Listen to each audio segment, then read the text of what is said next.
Wrathful deities have long captivated the minds of many, embodying fierce energy and profound wisdom within the realms of Buddhism.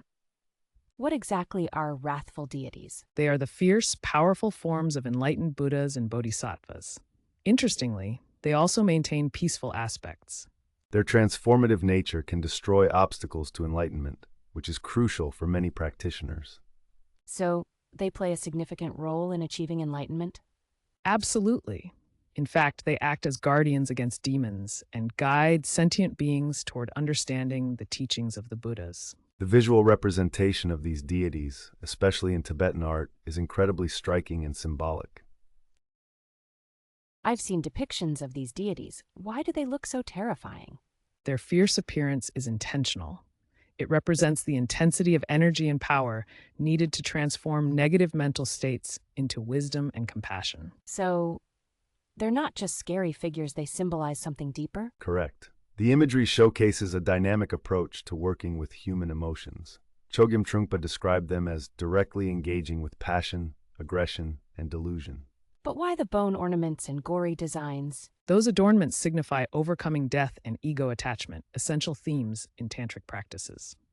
Yes, and using such vivid imagery serves as a metaphor for the internal journey to enlightenment. Fascinating. What about Tantric Buddhist art?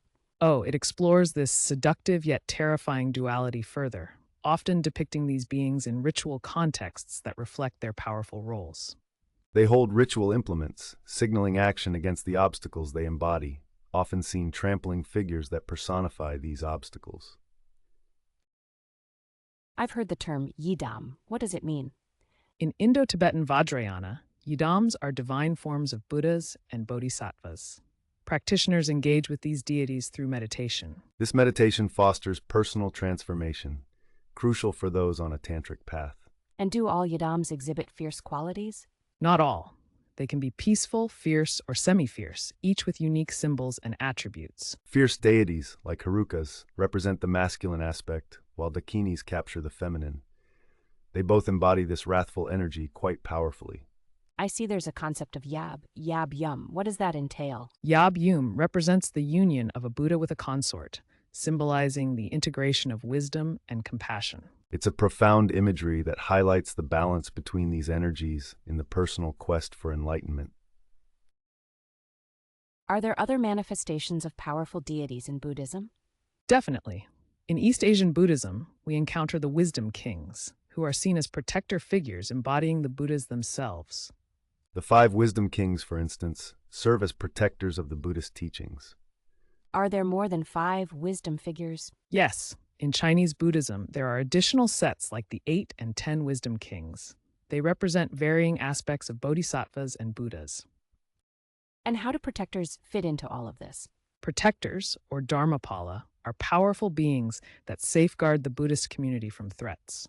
They include a diverse range of figures such as Devas, Bodhisattvas, and even beings like Garudas and Nagas. So, these protectors have different roles? Indeed, they help maintain the purity of practice and protect from inner and outer disturbances. The Lokapalas, also known as the 4 heavenly kings, and Kshetrapalas act as guardians of regions, each offering unique protection for believers. I've heard about the 8 Dharmapalas. Who are they? Great question. These are supernatural beings with bodhisattva rank, fighting fiercely against the enemies of Buddhism.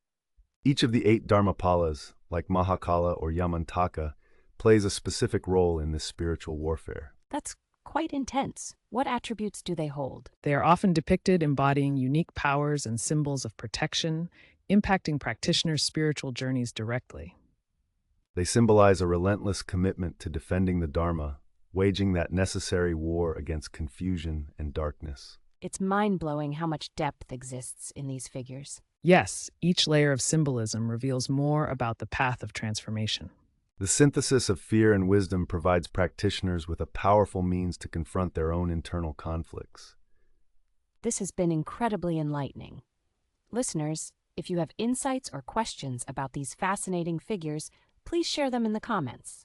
There's so much more to explore, including the lesser-known aspects of these deities in practice. Stay tuned.